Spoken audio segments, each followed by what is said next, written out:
ایک آدمی کی گاڑی گاؤں کے قریب خراب ہو گئی۔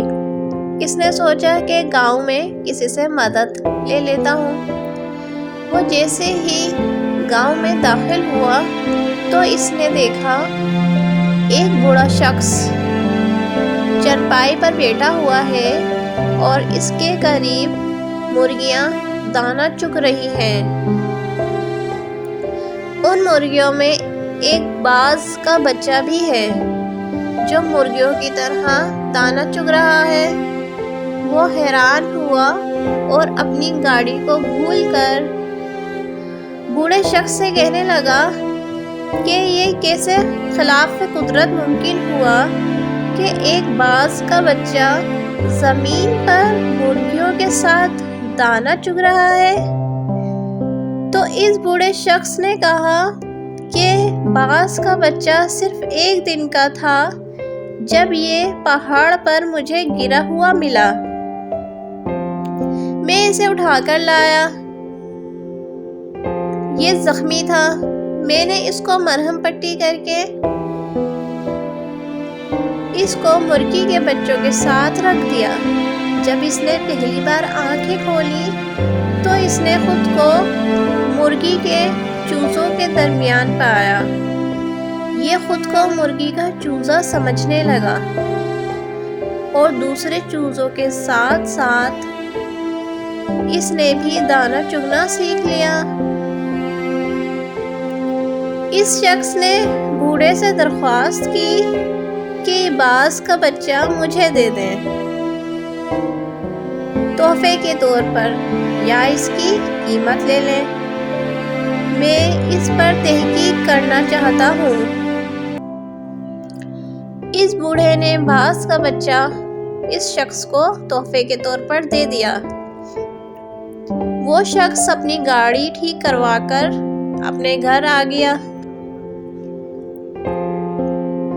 وہ روزانہ باز کے بچے کو چھت سے نیچے پھینک دیا کرتا، مگر باز کا بچہ مرغی کی طرح اپنے پروں کو سکھیڑ کر گردن اس میں چھپا لیتا۔ وہ روزانہ باز کے بچے کو ٹیبل پر اپنے سامنے بٹھاتا اور اس سے کہتا کہ تو باز کا بچہ ہے، مرغی کا نہیں، اپنی پہچان کر۔ اسی طرح اس نے کئی دن تک سندھی، پنجابی اور تو سرائیکی، پشتو ہر زبان میں باز کے بچے کو کہا کہ تو باز کا بچہ ہے، مرغی کا نہیں، اپنی پہچان کرو اور اپنے آپ کو پہچاننے کی کوشش کر۔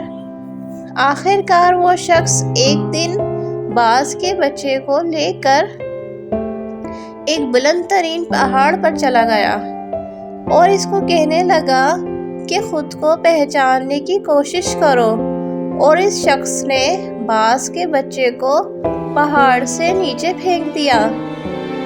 باز کا بچہ ڈر گیا اور اس نے مرغی کی طرح اپنے پروں میں گردن کو سکیڑ لیا اور آنکھیں بند کر لی۔ تھوڑی دیر بعد اس نے آنکھیں کھولی تو اس نے دیکھا کہ زمین تو ابھی بہت دور ہے۔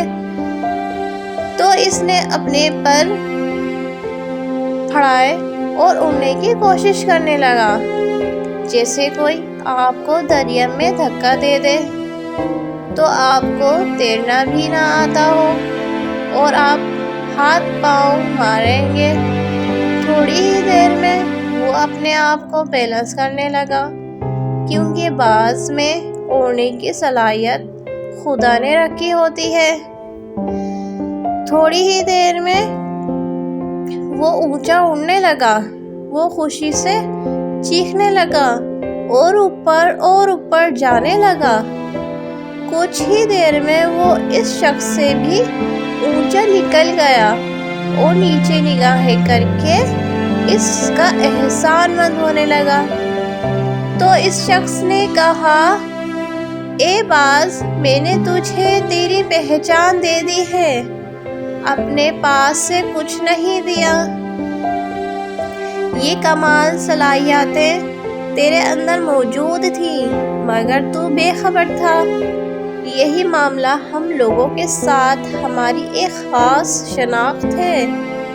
ہم ایک خاص امت کے ارکان ہیں۔ ہم ایک ایٹمی ملک کے شہری ہیں۔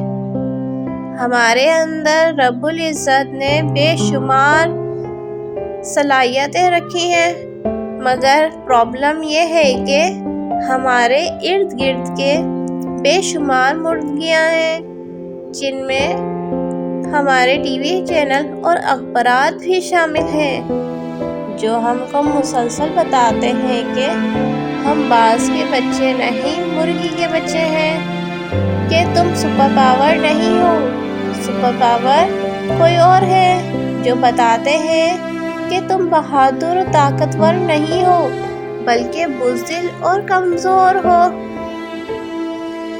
تمہاری تو قوم ہی ایسی ہے، تم دہشت گرد ہو، تم لوگ آگے نہیں بڑھ سکتے، کامیابی حاصل نہیں کر سکتے۔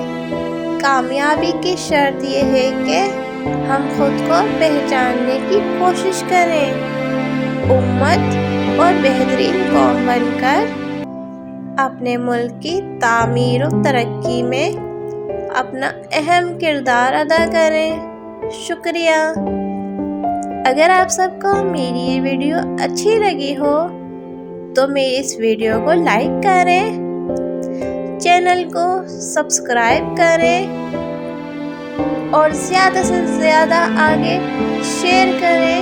آپ سب کا بہت بہت شکریہ۔ اللہ حافظ۔